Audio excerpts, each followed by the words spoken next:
Hello students, मैं आयुष और अभी हम फिजिक्स पढ़ रहे हैं इवनिंग टाइम में।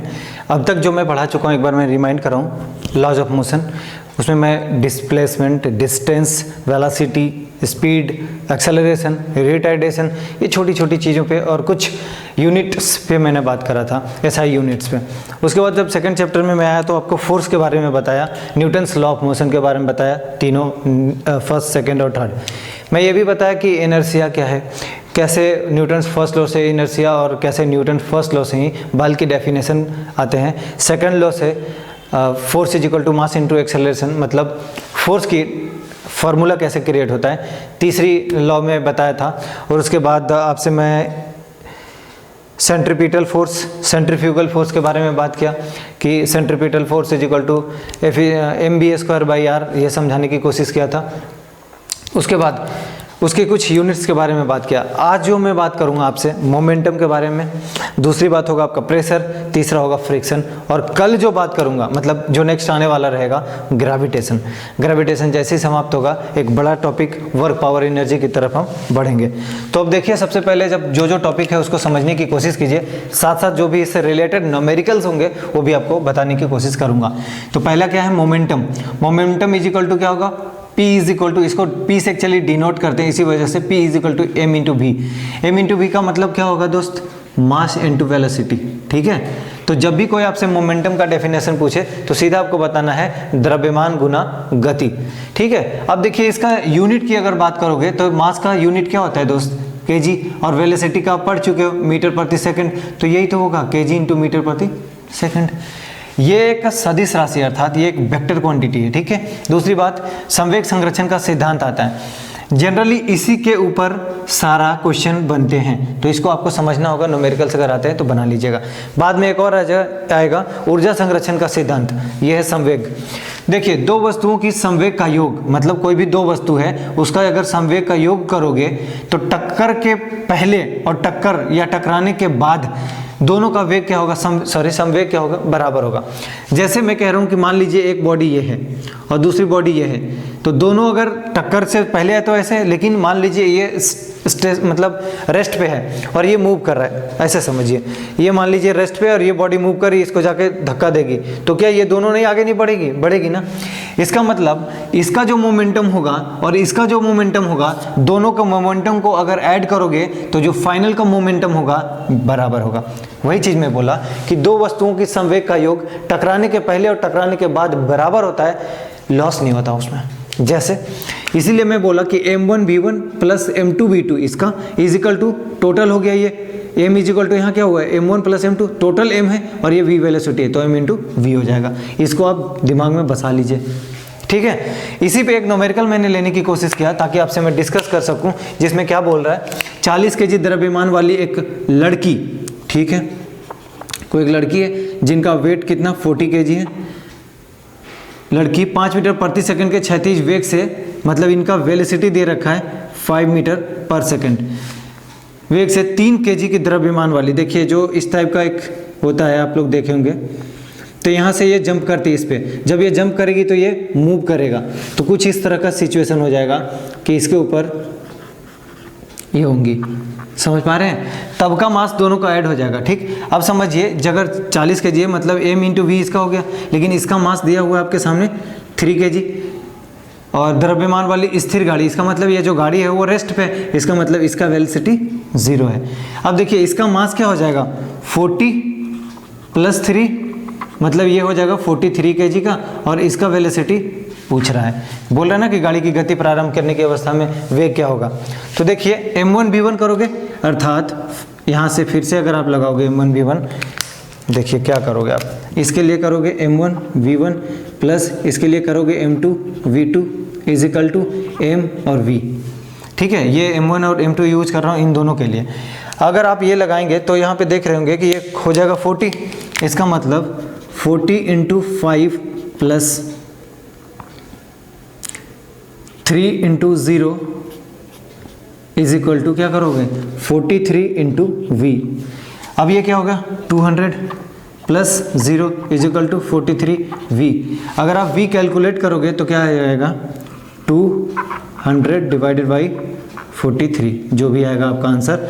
और किस में आएगा ये, आप मोमेंटम निकाल रहे हो तो मोमेंटम का सॉरी वेलोसिटी है ये, तो वेलोसिटी का यूनिट क्या हो जाएगा, मीटर प्रति सेकंड, क्योंकि सारा मीटर प्रति सेकंड में बात किया हुआ है। ठीक है, अब देखिए दूसरी बात जो मैं बताने की कोशिश किया हूँ, प्रेशर क्या है। प्रेशर तो सबसे पहले प्रति एकांक क्षेत्रफल पर लगने वाले बल को दाब कहते हैं। जैसे अगर मान लीजिए कोई ये पेन है, इससे मैं इस पे फोर्स लगा रहा हूँ, इस तरह समझिए, तो जो जितनी भी क्षेत्रफल में लग रहा है वही तो प्रेशर क्रिएट कर रहा है ना, उसी क्षेत्रफल पे क्रिएट कर रहा है। इसका मतलब प्रेशर निकालने के लिए एरिया बहुत इंपॉर्टेंट है कि किस एरिया पे आप फोर्स लगा रहे हो, तभी तो बात हो रही है ना कि एकांक क्षेत्रफल। ठीक है, अब समझिए कि प्रेशर इज इक्वल टू, क्या मैंने बोला, फोर्स बाई एरिया। ये क्या है, इसको आप फोर्स कहोगे, इसको एरिया कहोगे। ठीक है, तो फोर्स को मैंने F से डिनोट किया, आप समझते होंगे इतना। तो अब देखिए इन दोनों में एक रिलेशन है, तो इससे क्या निकलेगा कि फोर्स डायरेक्टली प्रोपोर्शनल है प्रेशर के, और यहाँ से देखेंगे तो प्रेशर से इन्वर्सली प्रोपोर्शनल है एरिया। ठीक है, कभी कभी आपसे क्वेश्चन पूछ लिया जाएगा कि किसी वस्तु का अगर मोमेंटम बढ़ेगा तो क्या फोर्स बढ़ेगा, घटेगा, कांस्टेंट रहेगा, डेफिनेटली बढ़ेगा। लेकिन अगर कभी कभी आपसे बात करें कि अगर अगर मोमेंटम बढ़ेगा तो क्या एरिया बढ़ेगा, नहीं बढ़ेगा। रीजन इनवर्स रिलेशन है इसके बीच। ठीक है, तो इसीलिए मैंने इन दोनों को यहाँ पे यूज करने की कोशिश करी है। नेक्स्ट देखिएगा इसका यूनिट क्या होगा। दोस्त फोर्स का यूनिट आप पढ़े हो ना, फोर्स आप अभी देखिए कि pressure is equal to force upon area. तो भाई फोर्स का यूनिट आपको पता है न्यूटन, एरिया का आपको पता होगा मीटर स्क्वायर, तो इसका मतलब क्या हुआ, न्यूटन प्रति मीटर स्क्वायर। यही तो मैं यहाँ बताने की कोशिश कर रहा हूँ। ठीक है, या न्यूटन प्रति मीटर स्क्वायर को कई बार पास्कल कहते हैं। तो हो सकता है आपसे ये भी पूछे कि फोर्स का यूनिट क्या होगा, जैसे बीपीएससी के लिए फिर मैं बात करूँगा, वो एक ऑप्शन देगा न्यूटन प्रति मीटर स्क्वायर, दूसरा देगा पास्कल, और एक लास्ट में पांचवा ऑप्शन देगा ई। आपको ई टिक करना होगा, रीजन ये दोनों सही है। ठीक है, अब देखिए सदिश, ये एक्चुअली एक सदिश राशि है, सॉरी एक अदिश राशि है, सॉरी स्केलर क्वांटिटी है ये। मैं फिर से बोलता हूँ कि दाब क्या होगा, एक अदिश राशि होगा। ठीक है, द्रवों में दाब क्या होगा, P is equal to H into H rho G। तो अब इसको समझिए, H क्या होगा, जहां से आप प्रेशर लगा रहे हो। ठीक, रो क्या होगा, रो इसका डेंसिटी है, जो भी ये लिक्विड होगा। ठीक है, तो जो भी लिक्विड होगा उसका डेंसिटी कुछ ना कुछ तो होगा, तो अलग अलग लिक्विड की अलग अलग डेंसिटी हो सकती है, तो जैसा भी होगा क्वेश्चन में आपका दिया रहेगा। ठीक, G क्या होगा, गुरुत्वीय त्वरण होगा। ठीक, और इन तीनों का अगर आप मल्टीप्लीकेशन करोगे तो आपको जो मिलेगा वो होगा प्रेशर, कहाँ पे, लिक्विड में। ठीक है, तो नेक्स्ट बात अगर आपको समझाने की कोशिश करूंगा तो अभी प्रेशर में ही समझना है आपको। तो प्रेशर में देखिए क्या बोल रहा है कि द्रव में प्रेशर के नियम, जो लिक्विड होते हैं उसमें नियम। तो एक समझने के लिए एक छोटा सा ग्लास ले लेता हूं मैं। अब देखिए क्या बोल रहा है, शांत जल के अंदर किसी बिंदु पर दाब हर जगह समान रहता है। मान लीजिए एक पॉइंट में यहाँ पे पॉइंट आउट करता हूँ, तो इस जगह से जो प्रेशर क्रिएट होगा हर जगह वो क्या होगा, इक्वल होगा। वही कहने की कोशिश कर रहा है कि अगर जल शांत है, ध्यान रहे ये बात कि शांत जल होना चाहिए। अगर शांत जल के अंदर किसी बिंदु पर दाब लगाया जाए तो वो हर जगह समान इफेक्ट करेगा या समान होगा, प्रेशर इक्वल होगा। दूसरी बात कह रहा है कि किसी बिंदु पर द्रव का दाब द्रव के घनत्व पर निर्भर करता है। बिल्कुल करता है, क्योंकि आप ही अभी पढ़े हो कि P is equal to H into rho into g. चलिए मार्कर मिल नहीं रहा यार कोरोना की वजह से, तो H इंटू रो इंटू जी, और ये क्या है, डेंसिटी है। यही तो बोल रहा है ना कि घनत्व, तो अगर ये चेंज होगा तो डेफिनेटली है कि प्रेशर आपका चेंज होगा। तो दोनों बातों को मैं सत्यापित करके आपको समझाया। अब देखिए वायुमंडलीय दाब, एटमॉस्फेरिक प्रेशर। क्या होता है एटमॉस्फेरिक प्रेशर? वायुमंडल, आपको पता होगा कि हमारे चारों तरफ वायुमंडल है और वो भी एक तरह से फोर्स हमारे ऊपर क्रिएट करता है। वही बात बोल रहा हूँ कि वायुमंडल में उपस्थित वायु भी हमारे ऊपर प्रेशर लगाती है, जिसे हम क्या बोलेंगे, वायुमंडलीय दाब बोलते हैं। इसका ऐसा ही मात्रा क्या होता है, बार होता है। कई बार ये भी क्वेश्चन आता है, और 1 bar is equal to 10⁵ newton प्रति मीटर स्क्वायर होता है। ठीक, तो ये आपको याद होना चाहिए, हमेशा पूछता है ये। दूसरी बात, इसको कैसे मेजर करते हैं, किस चीज़ से, तो इसीलिए बोला हूँ कि इसको मेजर करने के लिए बैरोमीटर का एक यंत्र होता है, उसका यूज करते हैं। तो आपको दिमाग में रखना चाहिए कि वायुमंडलीय दाब को किस चीज़ से मापा जाता है। आप क्या बोलेंगे, बैरोमीटर। नेक्स्ट है कि ऊंचाई जाने पर प्रेशर क्या होता है, घटता है। अब जैसे जैसे किसी भी चीज़ में अगर हाइट देखेंगे कि ऊंचाई अगर आप बढ़ रहा है, किसी जगह जा रहे हो पर्वत पठार में, तो हाइट जैसे जैसे आपका बढ़ता चला जाएगा प्रेशर क्या होता चला जाएगा, कम होता चला जाएगा। ठीक है, खास तौर पे इसी वजह से बोला जाता है कि पहाड़ों पर खाना बनाना आसान नहीं होता है। ठीक है, नेक्स्ट की बात करूं तो बैरोमीटर, जो अभी यहाँ बता रहा था आपको कि बैरोमीटर की अगर रीडिंग अचानक गिर जाए देखिए बैरोमीटर की रीडिंग अगर अचानक गिरता है, बीपीएससी ये क्वेश्चन पूछ चुका है, उससे क्या होता है, वो आंधी का सूचक होता है। और अगर स्लोली मोशन में आ रहा है, ठीक है, स्लो मोशन में, तब क्या बोलोगे आप इसको, मौसम साफ रहेगा, क्लियर रहेगा, ठीक है। नेक्स्ट, बॉइलिंग पॉइंट के साथ इसका क्या रिलेशन होता है। अगर देखिए बॉइलिंग पॉइंट के साथ देखेंगे तो जनरली बॉइलिंग पॉइंट के समानुपाती होगा प्रेशर। मतलब अगर प्रेशर बढ़ेगा, क्या बोला मैं कि अगर प्रेशर बढ़ेगा तो बॉइलिंग पॉइंट भी बढ़ेगा। लेकिन अगर प्रेशर बढ़ेगा तो ये ज़रूरी नहीं कि मेल्टिंग पॉइंट हमेशा बढ़ेगा। कई बार मेल्टिंग पॉइंट बढ़ भी सकता है और मेल्टिंग पॉइंट कई बार घट भी सकता है। ये आपका डिपेंड करेगा कि आप किस चीज़ के साथ ले रहे हो। इम्पल्स क्या होता है भाई, इम्पल्स इज इक्वल टू होता है फोर्स इंटू टाइम। तो इसका अगर फोर्स इंटू टाइम है, फोर्स का पता है आपको न्यूटन, टाइम का पता है सेकंड, इसका मतलब इसका यूनिट जाहिर सी बात है न्यूटन इंटू सेकंड होगा। और ये एक वेक्टर क्वांटिटी है, सदिश राशि है, ठीक है।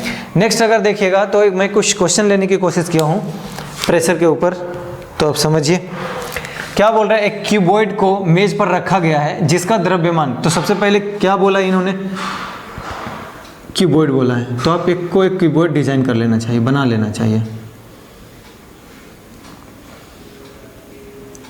इस तरह से, मिला दीजिए सबको।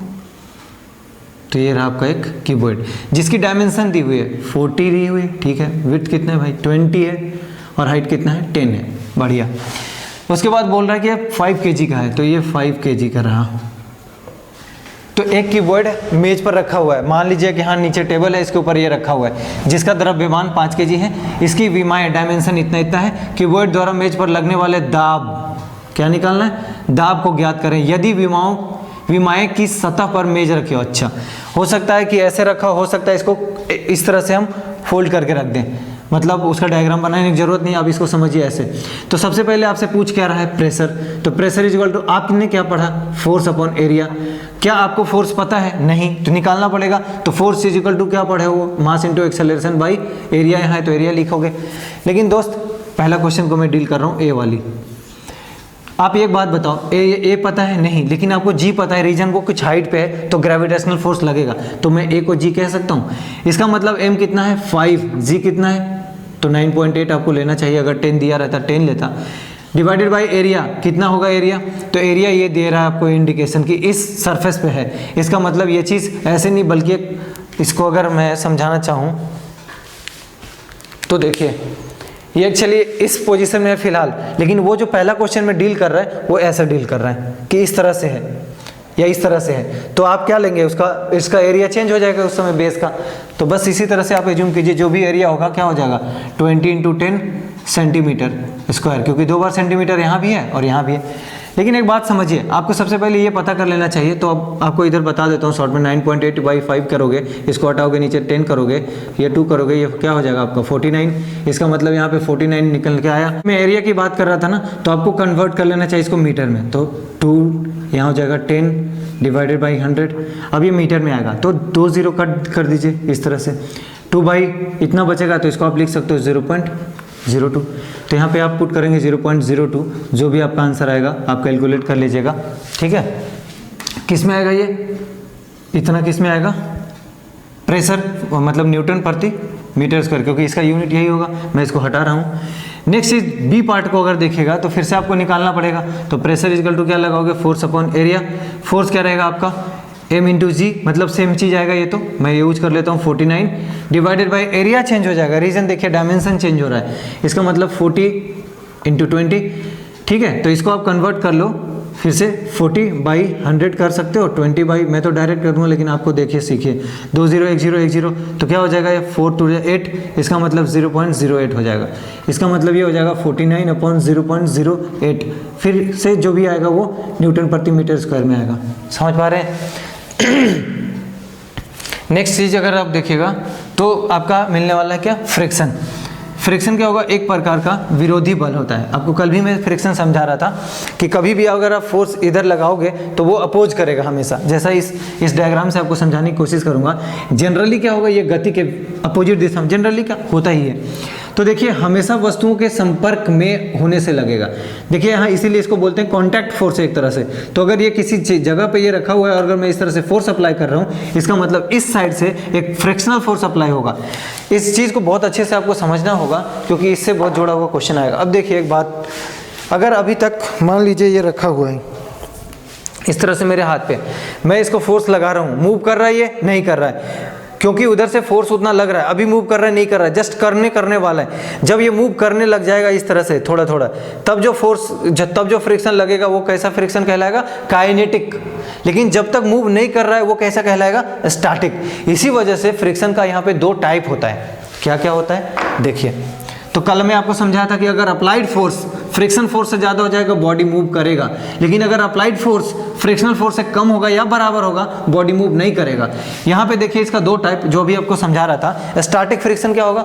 स्टैटिक मतलब जो स्थिर है, नहीं घूम रहा है, नहीं कहीं मूव कर रहा है। यही चीज़ को मैं लिखा हूँ, जब वस्तु विराम या रेस्ट में हो और कोई बल लगाया जाए किंतु वस्तु स्थिर ही रहती है, तब विपरीत से लगने वाले बल को ही स्थैतिक बल कहते हैं। लेकिन जब वस्तु कोई मूव कर जाए, जैसे जब कोई वस्तु गति करने लग जाए तब जो बल लगता है, मूव कर जाना इसका मतलब ऐसा तो नहीं कि फ्रिक्शन नहीं लग रहा, शायद कम लग रहा है। इसका मतलब क्या हुआ? तब भी फ्रिक्शन लग रहा है, वो फ्रिक्शन कहलाएगा काइनेटिक फ्रिक्शन। ठीक है, इसके बाद जो टॉपिक बचा हुआ है दोस्त वो आपका आएगा ग्रेविटेशन का, और पूरा डिटेल से बताऊंगा कि कहाँ पे जीरो होगा ग्रेविटेशन, कहाँ मैक्सिमम होगा, कहाँ मिनिमम होगा, चांद पे क्या होगा, धरती पे क्या होगा, वगैरह वगैरह देखेंगे। साथ साथ लिफ्ट का भी कुछ केसेस आता है कि लिफ्ट ऊपर जा रही तो क्या होगा, नीचे आएगी तो क्या होगा, फ्री फॉल में क्या होगा, सारी चीज़ कल हम पढ़ेंगे डिटेल से एक एक करके। ठीक है, तब तक आप देखिए पिछली वीडियो, अगर आप नहीं देखें तो एक सीरीज में देखते आइए, आपके लिए चीज़ें आसान हो जाएगी। क्योंकि मैं अगर बता रहा हूँ आपको इस सीरीज में तो कुछ तो सोच के कर रहा हूँ, इसलिए आप भरोसा रखें उस पर, उस रास्ते पे चल के देखें, दोस्तों को शेयर करते रहें। धन्यवाद।